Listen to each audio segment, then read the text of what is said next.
안녕하세요. 세종 몽땅부동산 정진숙입니다. 오늘은요, 저희 사무실에 계신 분들은 열정이 끝내주시는 분들이라, 근무 시간에 딴짓을 하면 안 된다 하실 정도로 굉장히 멋지신 분들과 제가 일을 하는데, 오늘은요, 뭐라고 하시냐면요, 전화기 착신하지 말고 밖에 좀 나가자고 하더라고요. 와, 이런 일은 처음 있었던 일인데요.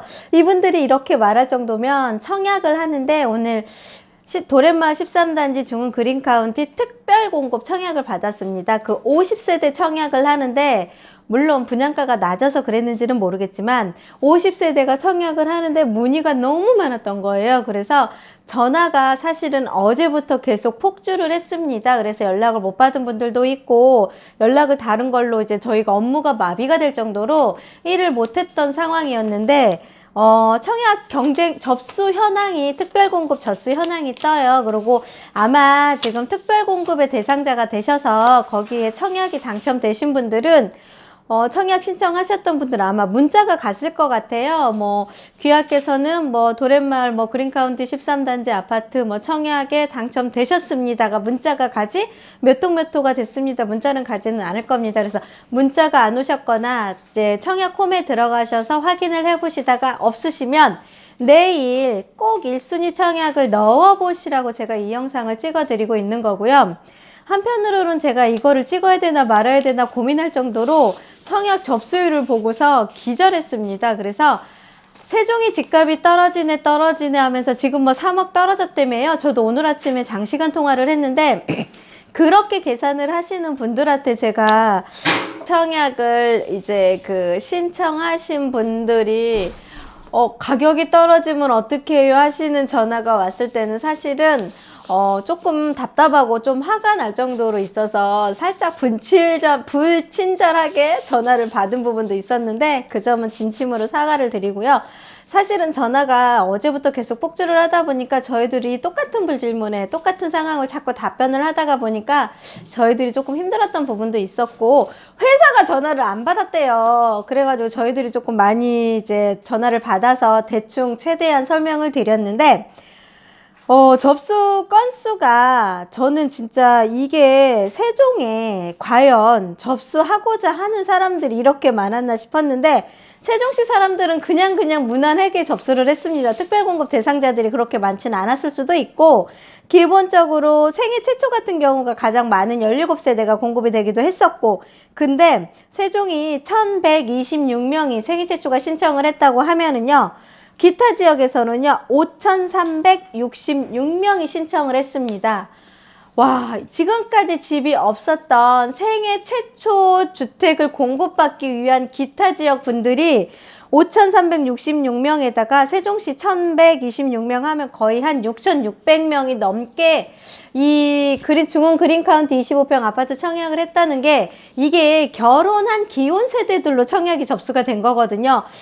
이거 보고 저도 좀 많이 놀랐고, 신혼부부 특공 같은 경우는 14세대 공급을 했는데 세종시가 1474명이 신혼부부 특공을 저는 신청을 했고요.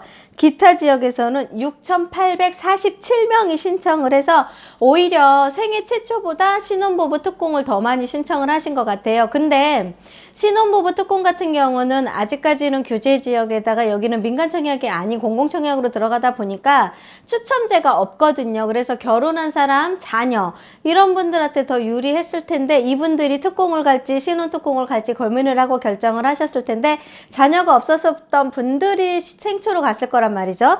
이렇게 계산을 했을 때 이 신혼부부와 생초만 기타 지역에서도 12만 명 정도가 신청을 했고, 세종시 당해에서도 2만 5천 명 정도가 있습니다. 그래서 세종시에 아파트 청약을 하고자 하는 필지는 정해져 있고 양은 작고, 그러면서 생애 최초라든가 일반 특공 신청자들도 굉장히 많은데 과연 어떻게 이걸 해석을 해야 될지 조금 많은 생각을 좀 해봤고, 그 다음으로 많이 신청됐던 게 다자녀 가구였거든요.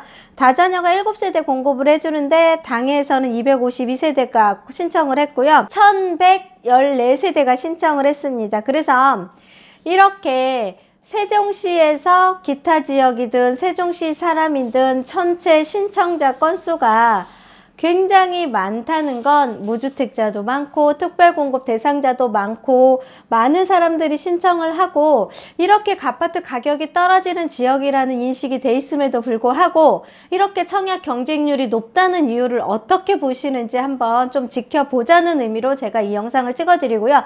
내일 1순위 청약이 있습니다. 내일이 1순위 청약에서는 이제 전체적인 청약 경쟁률이 나올 텐데 이 청약 경쟁률이 물론 세대가 작기는 해요. 그렇지만 세대가 작아도 올해 2022년도 시작을 해서 처음으로 스타트를 해서 청약이 진행이 되는 거다 보니 얘가 올해의 청약 경쟁률을 어느 정도는 좌지우지할 것 같습니다. 그래서 이렇게 청약 경쟁률이 굉장히 높고 그 다음에 세종시에 전체적으로 내 집을 마련하기 위해서 이렇게 특별히 공급은 처음으로 주택을 사시는 분들 마련하시는 분들이잖아요.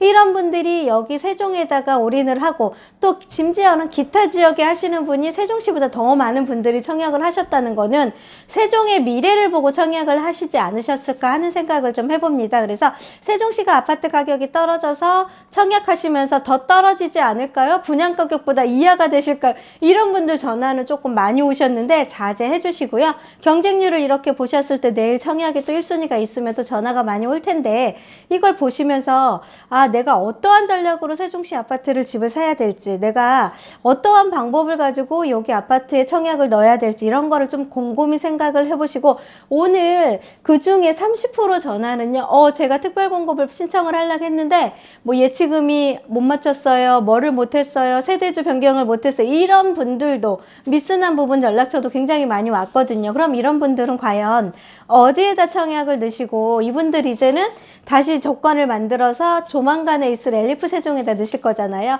이렇게 세팅이 될 때 어떠한 현상이 있을지, 과연 세종의 집값이 떨어진다는 게 정확한 팩트인지 아니면 이렇게 경쟁률이 높아가고 있고 청약만 할 때마다 이렇게 너무난 경쟁과 많은 사람들의 신청이 있고 전국에서 이슈가 되고 있는데 과연 이 세종이 진짜 하락장인지 아니면 앞으로도 계속 떨어지겠다고 이제 매스컴이라든가 각종 단체에서 이렇게 얘기를 하시니까 저도 그거에 응대를 하고는 있는데 이렇게 되는 시장일지 저는 이런 거는 왜 팩트로 안 다뤄질까 하는 생각도 좀 해보게 됩니다. 그래서 청약 경쟁률이 항상 많습니다. 그리고 지금 현재 제가 50점 이상이 되시거나 60점대 넘으신 분들한테는 여기다 청약 넣지 말라고 했어요. 오히려 6-3 생활권에 엘리프 세종에다 청약을 넣으시면 거기는 84형도 있고 74형도 있고 타입도 괜찮고 그 다음에 여기는 25평이지만 걔는 33평도 갈 수가 있잖아요. 그래서 그렇게 다양한 평형대가 있는 엘리프 세종도 입지 괜찮으니 그쪽에다 가점이 높으신 분들한테는 오히려 넣으시라고 제가 오히려 그렇게 말씀도 드렸거든요. 그런 분들까지 계산을 한다고 하면 세종시가 과연 집값이 떨어지는 지역으로 인식이 계속 될지는 한번 깊게 생각을 해봐야 되지 않을까. 저는 오늘 이 청약 신청 건수를 보고 깊게 생각을 좀 해보기로 했습니다. 그래서 제 영상을 보시고서 혹시 제 채널에 구독과 좋아요 안 해주신 분은요 꼭 눌러주시고요. 과연 세종에 내가 어떻게 세종시를 어떻게 바라봐야 될지를 저하고 한번 고민을 하시고 고민되는 사항이 있거나 만약에 안내를 해드리거나 저한테 의견 주실 얘기 있으시면요 댓글로 남겨주시면 제가 최대한 반영을 해서 좋은 쪽으로 풀어나가고 저도 부동산 관련된 거를 계속 공부를 하고 연구를 하고 이렇게 안을 제시를 하고 발표를 하고 있으니까요 좋은 얘기 있으면 저한테 좀 알려주시면 어떨까 합니다. 오늘은 오후 저녁 때 잠깐 비가 오기는 했는데 날씨가 조금 변덕스럽긴 해요. 건강 유의 잘 하시고요. 오늘 문자 안 오신 분들 내일 1순위 청약하는 거 잊지 마시고 1순위 청약 꼭 넣으셔야 됩니다. 그리고 당첨되신 분들은 좋은 호수 당첨이 되시고 내일 청약도 잘 넣으시고요. 한번 내일 경쟁률 보고 제가 이거 영상을 다시 찍어야 될지 말아야 될지 고민해서 내일도 가급적이면 영상을 찍어 드리도록 하겠습니다. 편안한 시간 되십시오. 감사합니다. 몽땅 부동산의 정진숙이었습니다.